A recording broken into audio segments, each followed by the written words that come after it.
As a freshman, I remember walking these halls, looking up to the seniors, and admiring them. They seemed so confident, like they knew exactly where they were going and what they were going to do with their lives. They seemed so perfect. And I wanted to be just like them. Now that I'm the senior speaking to all of you, I can tell you that that is not the case at all. Instead, I found out that we all just hide behind a mask of self-defined perfection, a mask presented to others to appease their expectations that they have upon me.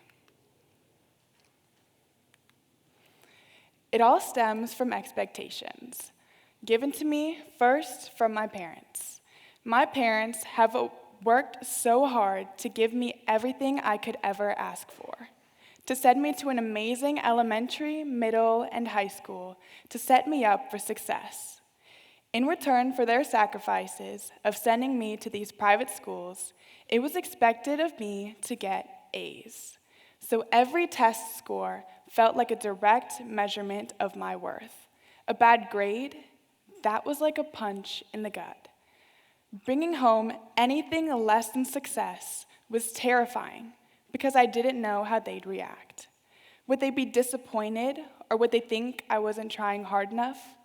All I wanted to do was prove that their sacrifices were worth it. In my freshman and sophomore years, I don't think I genuinely had to study or try super hard to achieve good grades on my tests and assignments, to make my parents proud. Everything just came easily to me. Then junior year hit. Too many APs, too many honors classes, and too many extracurriculars. I overloaded my plate because I wanted to shine on my college resume. But at the end of the day, all that did was burn me out. I learned that there is such a thing as academic burnout.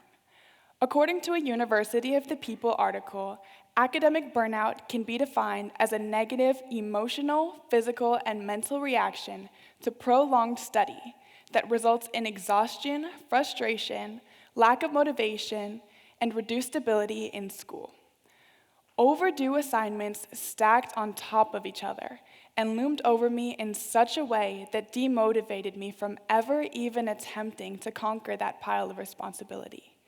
Those responsibilities continued to grow and grow until they entirely consumed me.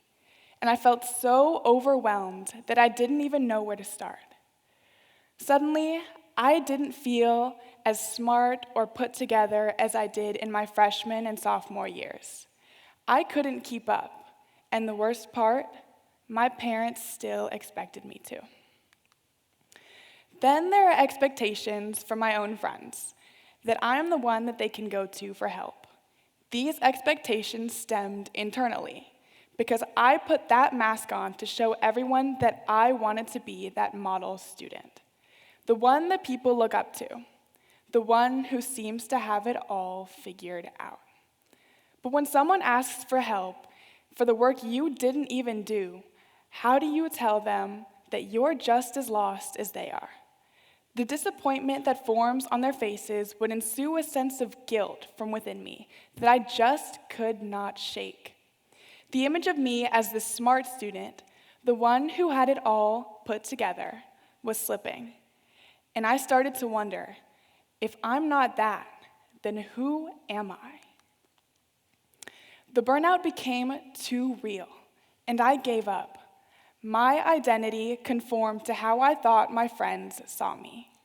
They saw a student that stopped caring, and I constantly disappointed myself when I continually failed to complete assignments. So when my friends would ask me if I had done an assignment or whether or not I could help them out, my answer would always be no. Some of my own friends didn't even believe I could make an academic comeback. If someone mentioned if I hadn't completed an assignment, their reply was, "Of course you didn't." I would laugh and say that I've had senioritis since junior year, and I was only attempting to find a scapegoat, or something I could blame other than myself.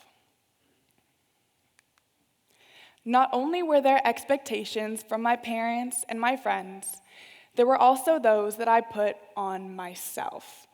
The crushing weight of trying to be perfect. Perfection to me was being a straight A student and always being on top of my work, a model student. I was that model student. Then I crashed. I received my first D+ ever. That became a huge reality check. I knew that I was capable of so much more than I was allowing myself to accomplish, and that all I needed to do was sit down and focus. However, that looming pile of assignments and responsibilities was so terrifying that it was so much easier to avoid than to tackle. Near the end of junior year, my body was fully burnt out. My mental overwork transferred to my physicality, and I found myself always literally sick and tired. My bed was my best friend. Where's Giselle? She's asleep. Why isn't she answering my calls? Asleep. This process is what is known as general adaptation syndrome, where your body goes through so much prolonged stress that your internal resources are depleted, and you become more susceptible to illness and fatigue. I was always trying to recover from something because of the infinite amount of stress that I forced upon my body. Mentally, I stopped believing in myself. And if I wasn't able to believe in myself, how could anyone else believe in me?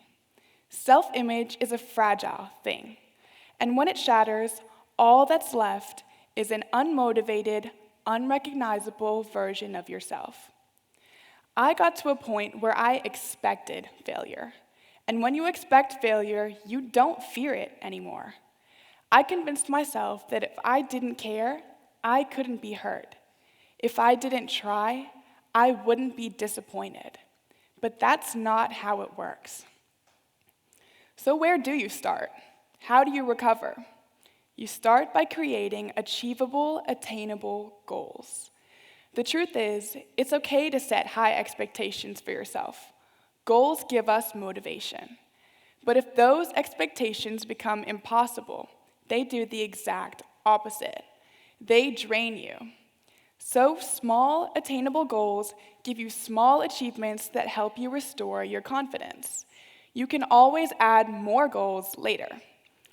Another thing you can do is stop self-doubt. If there's one positive thing I took away from junior year, it was a lesson I learned in morality class about trusting yourself and your abilities instead of constantly doubting who you are, constantly trying to be better. It stuck with me. So stop seeking validation from others and turn inward. Validation from others feels good. It's rejuvenating. It feels like a burst of energy, a boost of confidence from the dopamine your brain releases into your body. But it's only temporary. Impressing others results in nothing but short-term happiness. In the long run, the only person you need to impress is yourself. The only person that you need to make happy is you. And that's enough, because you are perfect just the way you are. You don't need to change yourself to conform to the standards of others. Before focusing on anyone else, your number one priority should always be you. If you're always exerting 110% of your energy into other people, there will be less than nothing left for you to spend on yourself. Only once you reach self-actualization and realize your own self-worth can you begin to help others on their journey of self-discovery. So after feeling like I was traversing high school and struggling through academic burnout alone, I forced myself to take a step back and reflect on the positive aspects of my life. I realized that my best friends and family have been supporting me from the very beginning, and I'm grateful to them for keeping me grounded during these past 4 years of high school. I was so busy worrying about my performance in school that I failed to recognize what was right in front of me. I was finally able to realize that I was never truly alone. And these people had my back, no matter how many hardships I came to face.